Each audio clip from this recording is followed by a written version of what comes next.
کہ جب حضرت حسین کو شہید کیا گیا تو ظاہر امت میں کوہرام مچ گیا، تو جن لوگوں نے تلوار کے زور پر بیعت کی ہوئی تھی، دبے ہوئے تھے، وہ بھی میدان میں اترے. انہوں نے کہا کہ ہم یزید ابن معاویہ کی بیعت توڑ کے اس کو پھینک دیتے ہیں. سب سے پہلے اہل مدینہ نے بغاوت کی، اور صحیح مسلم میں کتاب الامارہ چیپٹر میں موجود ہے یہ چیز، امارت کے بیان والے چیپٹر میں صحیح مسلم کے اندر. اور جب بیعت توڑی تو ظاہر ہے کہ پھر یزید کو غصہ آیا، اس نے پھر فوج اپنی بھجوائی اور اس نے اہل مدینہ کے اوپر جو ہے وہ چڑھائی کر دی. 3 دن تک مدینہ تو رسول کو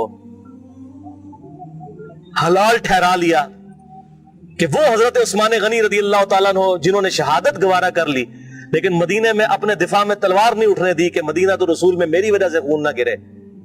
اس یزید ظالم شخص نے مدینے پر حملہ کروایا اور قتل عام مسلمانوں کا کروایا.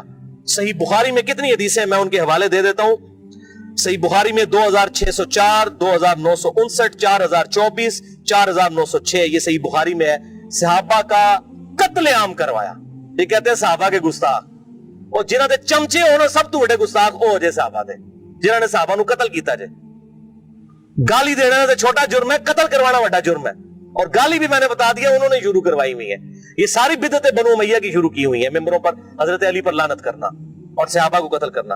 اور صحیح مسلم میں 3339 3319 3323 سے لے کر 3333 تک یہ 15-20 احادیث ہیں جن کا لب لباب یہ ہے کہ آپ صلی اللہ علیہ وسلم نے ارشاد فرمایا جس نے اہل مدینہ کو ڈرایا، اہل مدینہ کو دھمکایا یا مدینہ میں بدعت کو جاری کیا، مدینے والوں پر ظلم کیا، اس پر اللہ کی لعنت، اللہ کے فرشتوں کی لعنت اور تمام لعنت کرنے والوں کی لعنت.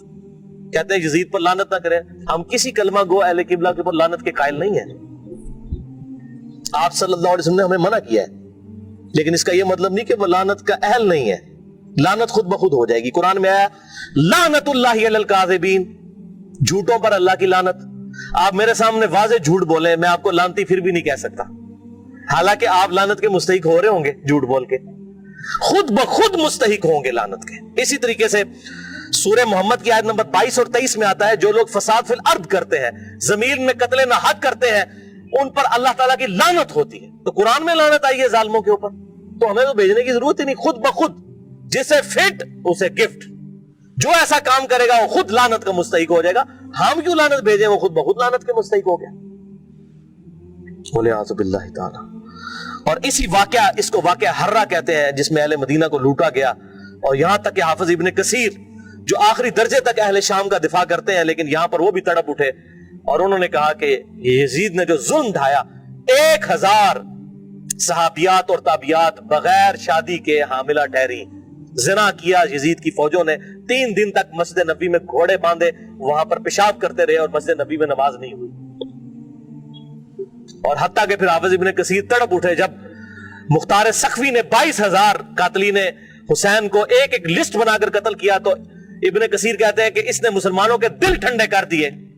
ایک تو توابون کھڑے ہوئے 4000 کے قریب، لیکن وہ عبید اللہ ابن زیاد کا مقابلہ نہیں کر سکے. بعد میں مختار سخوی نے جس طریقے سے ان کو قتل کیا جو حضرت حسین کے خلاف کھڑے ہوئے تھے. اور آپ دیکھیں اس کا سرغنہ کون تھا؟ عمر ابن سعد ابن ابی وقاص، جنتی صحابی کا بیٹا. حضرت نوح علیہ السلام پیغمبر سے بیٹا کیا نکلا؟ کافر. کہتے نہیں صحابہ کی اولاد، اور بھی نبی کی اولاد سے بڑھ کر کون ہو سکتا ہے؟ حضرت نوح کا بیٹا کافر. تو اس کی وجہ سے حضرت نوح کو تو کوئی لعن طعن نہیں کر سکتا. اسی طریقے سے عمر ابن سعد جیسے سعد ابن ابی وقاص جنتی صحابی ہیں. ایک مجلس میں جن 10 صحابہ کو بشارت ملی ان میں یہ بھی شامل ہے، اور آخری وقت تک یہ حق کی آواز بلند کرتے رہے الحمدللہ. سعد ابن ابی وقاص میں صرف بیان کروں کس طرح وہ حضرت علی کے فضائل امیر معاویہ کے دور میں بیان کرتے تھے اور ڈنکے کی چوٹ پہ کرتے تھے، اور جو لوگ حضرت علی پر لعنت کرتے تھے ان کے وہ خلاف کھڑے ہوتے تھے. یہ پورا ایک ٹاپک ہے بخاری اور مسلم کے اندر، تو کبھی ٹائم ملا تو میں انشاءاللہ بیان کروں گا. لیکن بیٹا آگے دیکھیں کیا نکلا. اسی واقعہ حرہ پر امام احمد بن حنبل رحمۃ اللہ علیہ کا قول صحیح سند کے ساتھ اسی ابن جوزی کی کتاب میں موجود ہے، صفحہ نمبر 40 پہ، جو عربی میں نسخہ ہے، اردو میں آپ کو مل جائے گا. یہ امام احمد بن حنبل سے ان کے شاگرد نے پوچھا یزید ابن معاویہ کے بارے میں کہ کیا آپ یزید ابن معاویہ کے بارے میں آپ کا کیا خیال ہے. یہ اب میں آپ کو بتانے لگا ہوں کہ اہل حدیث کا کیا موقف تھا. سب سے بڑے اہل حدیث اہل سنت امام احمد بن حنبل المتوفا 241 ہجری، جو اہل سنت کے بڑے ائمہ ہیں، بخاری اور مسلم کے استاد ہیں. اور وہ کیا کہہ رہے ہیں؟ آپ حدیث میں کس کو لیتے ہیں کہ جی کس راوی پر بحث کرنی ہے؟ آپ کہتے ہیں یہ فلاں محدث اس کو ضعیف کہتا ہے. اب یہ سب سے بڑا امام اہل سنت کا کیا کہہ رہا ہے؟ وہ کہتے ہیں کہ یزید وہی ہے جس نے مدینے والوں کے ساتھ وہ کرتوت کیے جو اس نے کیے. شاگرد نے پوچھا یزید نے کیا کیا تھا؟ احمد بن حنبل نے فرمایا اس نے مدینے والوں کو لوٹا تھا. شاگرد نے پوچھا کیا ہم یزید سے حدیث بیان کر سکتے ہیں؟ احمد بن حنبل نے فرمایا یزید سے حدیث مت بیان کرو، اور کسی کے لیے یہ حلال ہی نہیں ہے کہ وہ یزید سے ایک حدیث بھی بیان کرے. پھر شاگرد نے پوچھا کہ جب یزید نے یہ حرکتیں کی تھیں تو کن لوگوں نے یزید کا ساتھ دیا تھا؟ تو احمد بن حنبل نے فرمایا اہل شام، یہ شامیوں نے یہ غلط کام کیا تھا جو یزید کے ساتھ مل کر اہل بیت کے ساتھ اور اہل مدینہ کے ساتھ ظلم ان پر ڈھایا تھا. یہ دوسرا کارنامہ. اور تیسرا سیاہ کارنامہ 64 ہجری میں اسی دوران حضرت عبداللہ ابن زبیر رضی اللہ تعالیٰ عنہ، یہ وہ صحابی ہیں جن کے بارے میں صحیح بخاری میں آتا ہے جب مسلمان ہجرت کر کے مدینہ شریف آئے تو یہودیوں نے کہا ہم نے مسلمانوں پر بندش کر دی ہے، ان کے گھر اب اولاد نہیں ہوگی. تو سب سے پہلے بیٹا پیدا ہوا حضرت ابو بکر کا نواسا عبداللہ ابن زبیر. حضرت عائشہ کی جو بہن تھی اسما بنت ابی بکر، ان کا بیٹا عبداللہ ابن زبیر. اور حضور نے اپنے مبارک ہاتھوں سے ان کو گھٹی دی تھی کھجور چبا کر، صحیح بخاری میں آتا ہے. یہ وہ ہیں عبداللہ ابن زبیر صحابی. یہ بھی حضرت حسین کی طرح جن چند بڑے لوگوں نے بیعت نہیں کی. کون کون تھے ان میں؟ حضرت حسین ابن علی، علی کا بیٹا، حضرت عباس کا بیٹا عبداللہ ابن عباس، ابو بکر کا بیٹا عبد الرحمن بن ابی بکر، اور زبیر کا بیٹا ابن زبیر، عبداللہ ابن زبیر. تو یہ نمائندہ شخصیات ہی سامنے آتی ہیں نا. مجھے بتائیں آج اگر زرداری اور نواز شریف مل کے عمران خان کی بیعت کر لیں تو کیا یہ دو بندوں کی بیعت ہوگی؟ پوری پارٹی کی. یا عمران خان اور زرداری مل کے نواز شریف کی کر لیں، یا عمران خان اور نواز شریف مل کے زرداری کی بیعت کر لیں تو کیا یہ دو بندوں کی بیعت ہوگی؟ پوری پارٹی. وہ کہتے ہیں سب نے بیعت کر لی تھی. اور بھائی نمائندہ شخصیات تو امت کی یہی تھی نا، باقی تو سارے بیچارے اسی طرح ہوتے ہیں. حسین تے نہیں روزانہ ماما جمنیا، حسین بننا سوکھ ہے. آپ نے بخاری میں حضرت ابو ہریرہ کا قول سن لیا کہ وہ کہتے ہیں مجھے ڈر ہے میں ان لوگوں کے نام بتاؤں تو مجھے قتل کر دو، تو انہوں نے اپنی جان بچائی. جان بچانا بھی فرض ہے، لیکن اعلیٰ ترین درجہ یہ ہے جو صحیح مسلم میں حدیث ہے، انٹرنیشنل نمبر کے مطابق 177 نمبر حدیث صحیح مسلم کتاب الایمان میں، کہ برائی جب دیکھو تو ہاتھ سے روکو. ہاتھ سے نہیں روک سکتے، زبان سے، یہ تو کم از کم دل میں برا جانو. لیکن ذالک اضعف الایمان، یہ ایمان کا سب سے لوز درجہ ہے. تو حضرت حسین لوز درجے پر تو نہیں تھے بھائی. جس کے جینز پروفٹ کے جینز ہوں، جس کا بلڈ اور خون نبی کا خون ہو، وہ لوز درجے پر ایمان رکھے گا؟ وہ تو آگے بڑھ کر باطل کا مقابلہ کرے گا. یہی وجہ ہے کہ حضرت حسین جو ہیں انہوں کو یہ ٹائٹل ملنا تھا. اور یہ بھی آپ بات یاد رکھیں، حضرت حسین نے حضور کی زندگی میں کیا کارنامہ کیا ہے؟ 6.5 سال عمر تھی، حضور صلی اللہ علیہ وسلم کی وفات ہو گئی. کارنامہ کرنا تھا. اسلام تقوی کی بنیاد پہ کسی کو ٹائٹل دیتا ہے، ان اکرمکم عند اللہ اتقاکم. حضرت حسین نے کون سا کارنامہ کیا تھا؟ کارنامہ بھائی کرنا تھا. جنتی نوجوانوں کا ٹائٹل اس لیے ملا کہ انہوں نے وہ کام کرنا تھا کہ جب امت سو چکی ہوئی تھی انہوں نے امت کو جگایا. اور ایسی بھی امت جاگی کہ آج تک جب بھی کہیں پر ظلم ہوتا ہے حسین کی مثال پیش کی جاتی ہے. لوگ کہتے ہیں کیا ہوا جی، حسین کے ساتھ بھی تو 72 لوگ تھے نا. اگر ہم تھوڑے ہیں، سورہ نحل میں آیا کہ ابراہیم علیہ السلام اکیلے ہی پوری امت ہے. حق تھوڑا ہو، حق حق ہے، باطل باطل ہے، چاہے وہ کثرت میں کتنا ہی زیادہ ہو. ٹھیک ہے، تو یہ بات آپ سمجھیے اس حوالے سے. تو عبداللہ ابن زبیر نے بھی بغاوت کی. انہوں نے حجاز، مکہ، مدینہ اور پورے ایریے پر انہوں نے اپنی خلافت قائم کر لی اور یزید صرف شام تک رہ گیا. تو پھر یزید نے عبداللہ ابن زبیر رضی اللہ تعالیٰ عنہ کو قتل کرنے کے لیے اور ان کی حکومت کو ختم کرنے کے لیے جو خلافت تھی، اپنے گورنروں کو بھیجا، سپہ سالاروں کو بھیجا. 64 ہجری کا یہ واقعہ ہے.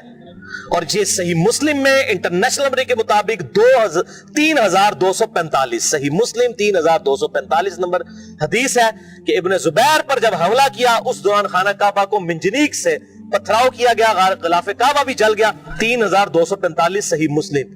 یہ کرتوت ہے. کہتے ہیں جی وہ تو یہ تھے جنتی تھے، وہ بھی میں پول کھولنا کہڑے پاس جنتی سی ہو.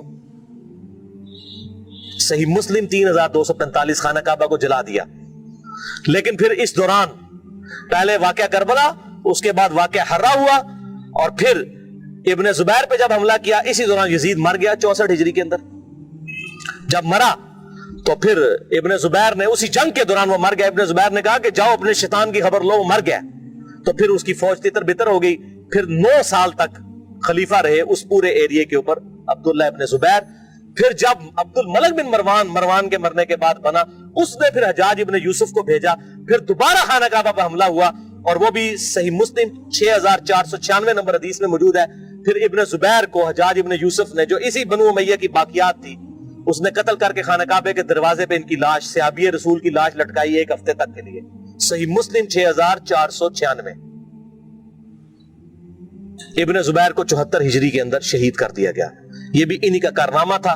اب یہاں پر میں کسی محدث کا فتویٰ, کسی محقق کا فتویٰ, کسی حکومتی ملے کا فتویٰ, کسی روزی روٹی چلانے والا دین سے اس کا فتویٰ نہیں, امیر المؤمنین سیدنا عمر ابن خطاب رضی اللہ تعالیٰ عنہ کا فتویٰ صحیح بخاری سے پیش کرنے لگا ہوں.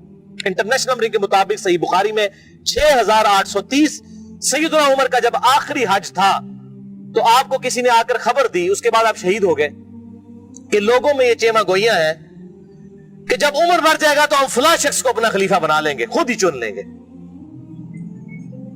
اب یہ فلاں کون ہے, اس کو تلاش کرنا. یہ فلاں کون تھا خلافت کا لالچی, یہ آپ کے لیے اسائنمنٹ ہے. فلاں شخص کی ہم بیعت کر لیں گے. حضرت عمر کو اتنا غصہ آیا کہ مسلمانوں کے مشورے کے بغیر. صحیح بخاری 6830, بڑی لمبی حدیث ہے. حضرت عمر فاروق رضی اللہ تعالیٰ ممبر پر چڑھے, اور ابن عباس کہتے ہیں کہ میرا گھٹنا جو ہے نا وہ بالکل ممبر کے ساتھ ٹچ تھا جب میں نے یہ حضرت عمر کا خطبہ خود سنا. اور حضرت عمر اتنے غصے میں تھے, میں نے کہا کہ آج تو یہ, بلکہ صحیح بخاری اسی حدیث میں آتا ہے کہ عبد الرحمن بن عوف کہتے ہیں کہ آپ تو عرفات کے میدان میں خطبہ دینے لگے. تو میں نے کہا امیر المومنین, یہاں پر ہر طرح کے لوگ موجود ہیں, کوئی پڑھ لکھے ہیں, کوئی ان پڑھ ہے, تو آپ کی بات کا کوئی اور مطلب نہ لے لیں, آپ صبر کریں, مدینہ جا کے خطبہ دیں. تو مدینہ شریف جا کر پہلا کام حضرت عمر نے خطبہ دیا 6830. بڑی باتیں ارشاد فرمائی, اور پھر اس میں ارشاد فرمایا ورڈ بائی ورڈ, لفظ بائی لفظ حضرت عمر کے الفاظ. صحیح بخاری 6830. دیکھو, خیال رکھنا کہ کوئی شخص بھی بغیر مسلمانوں کے مشورے کے اور بغیر اتفاق رائے کے تم پر مسلط نہ ہونے پائے, ورنہ اس کا انجام قتل و غارت ہوگا. اور وہ آپ نے دیکھا کتنی قتل و غارت ہوئی. حضرت حسین کو شہید کیا گیا, واقعہ ہررا ہوا, پھر خانہ کعبہ کو جلایا گیا. پیچھے کیا رہ گیا؟ مکے کی حرمت پامال, مدینے کی حرمت پامال, اہل بیت کی حرمت پامال. اس سے زیادہ کیا کر سکتا تھا؟ اور حضرت عمر نے پہلی پیشن گوئی کی تھی مسلمانوں کے مشورے, تو وہ تلوار کے زور پہ کیا گیا. وہ میرا پورا لیکچر سن لیں, صحیح بخاری کے اندر موجود ہے حدیث, اور کتابوں کے اندر, کہ تلوار کے زور پر زبردستی بیعت لی گئی, اور صحابہ نے مخالفت کی, لیکن نہیں کسی کی سنی گئی.